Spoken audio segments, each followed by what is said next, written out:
In fact, I have the press statement they delivered here with me, and they say the reason we are where we are is that there are 9,000 passengers who are expected to travel on Kenya Airways today, in and out of the country on Kenya Airways today. We were at the airport earlier. They're very frustrated.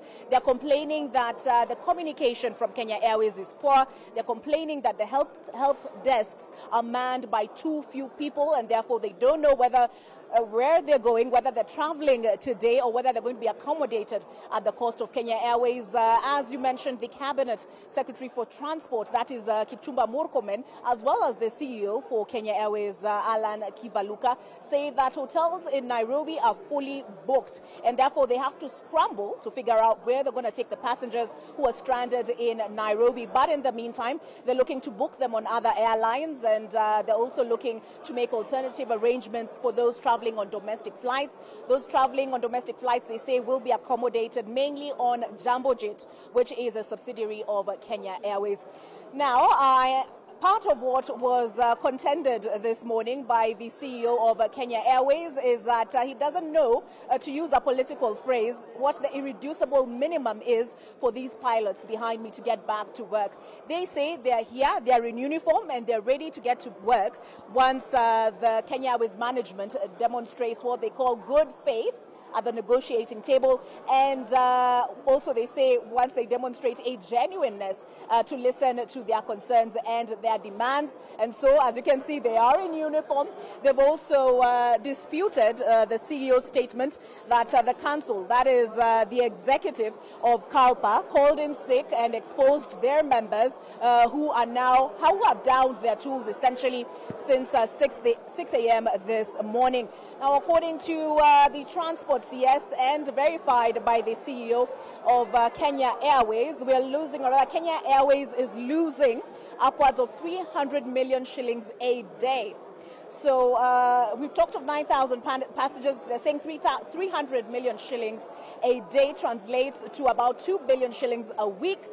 We had the CEO and Murkomen say that the Kenyan taxpayers in the last 2 years alone have sunk 16 billion shillings into the running of Kenya Airways. They say they're expected to break even soon enough, but this industrial strike action has set them back significantly. Let's listen in to what the Transport Cabinet Secretary had to say before we listen in to all the other stakeholders who've spoken this morning.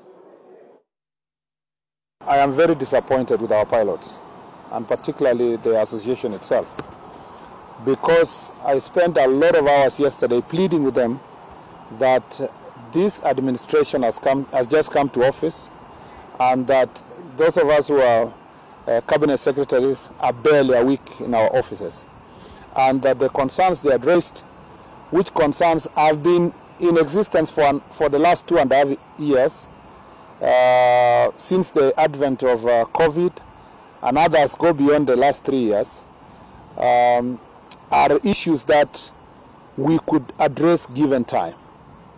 I find it very unfortunate and beyond coincidence that the pilots timed their strike just when we have come to office.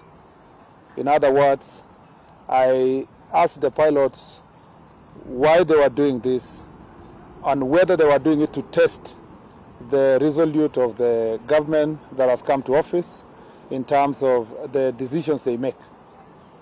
Let me say this: the strike, as far as I'm concerned, is illegal, to the extent that there is a court order that bars the pilots from going on strike. And the pilots know that on Tuesday next week, they are appearing before the court, and they have violated a court order. This is why many people are asking us, why didn't you do something to ensure that this doesn't happen? Unfortunately, doing something includes taking legal decisions.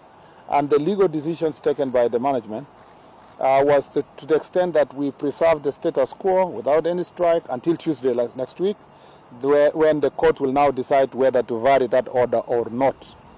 So the citizens are suffering, travelers are suffering, the economy is suffering because our friends have violated the law. Now for us as Kenya Airways, it's impacting us. We are going to be losing 300 million every day in revenues. That's at a minimum.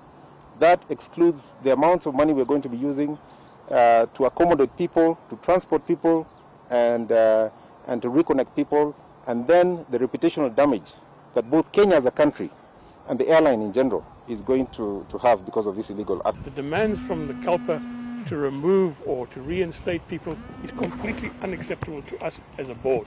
There are processes to go through, and those processes should be followed. And we are not going to, for instance, get rid of the management or the executive team because a union asked them to do it. All right, that is what the KQ management had to say on the strike.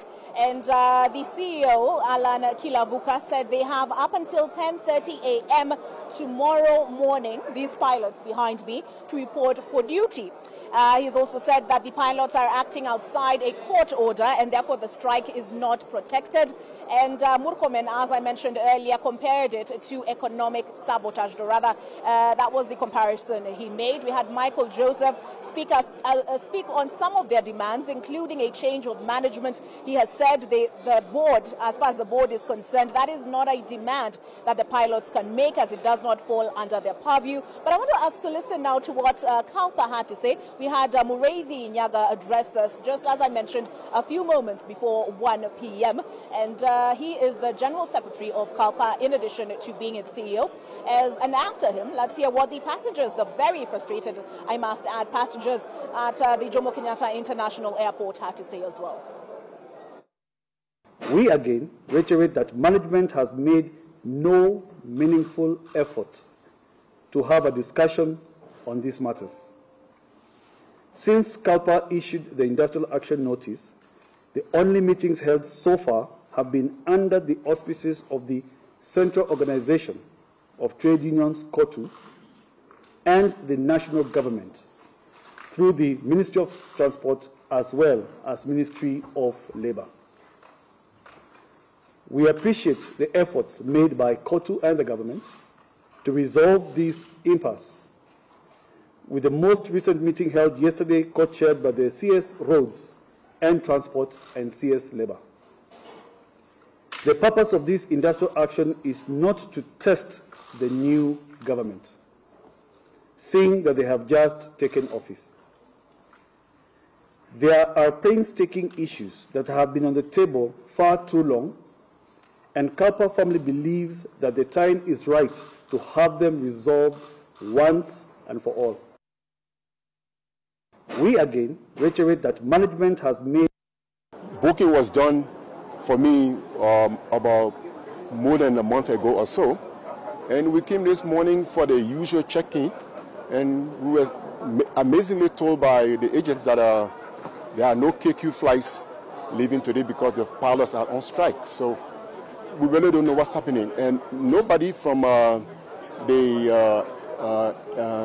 airline is telling us anything significant. So everybody is just frustrated. You see the crowd here. Look, we will leave it at 12. We paid our monies. We understand you can go on strike, but you need to be emotionally intelligent, okay? You want something from your government. I'm not part of that business, okay? You can demand your monies, pack your planes, go home and sleep, but your sales department must work with another airline. That's why you are partners, and book flights for us. So we are ready to fly, and we are waiting. There's an assumption that we are all flying to another airport and we are all going to the same country. People must book transit flights, and that's where they are losing it. But I think it would be nice if we had like assistance here, or if they had like set up and we could see that there was some type of contingency plan for this, because this, I think this is not sudden news. So I think it would have made sense if we could see like more organization and see that actually the airline had put thought into how it was going to handle the situation.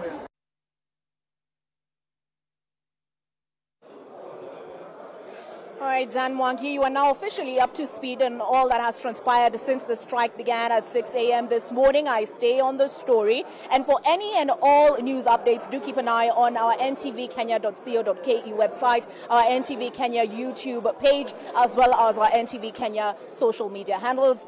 My name is Olive Burrows, coming to you from Rubani House. Back to you, Dan Mwangi.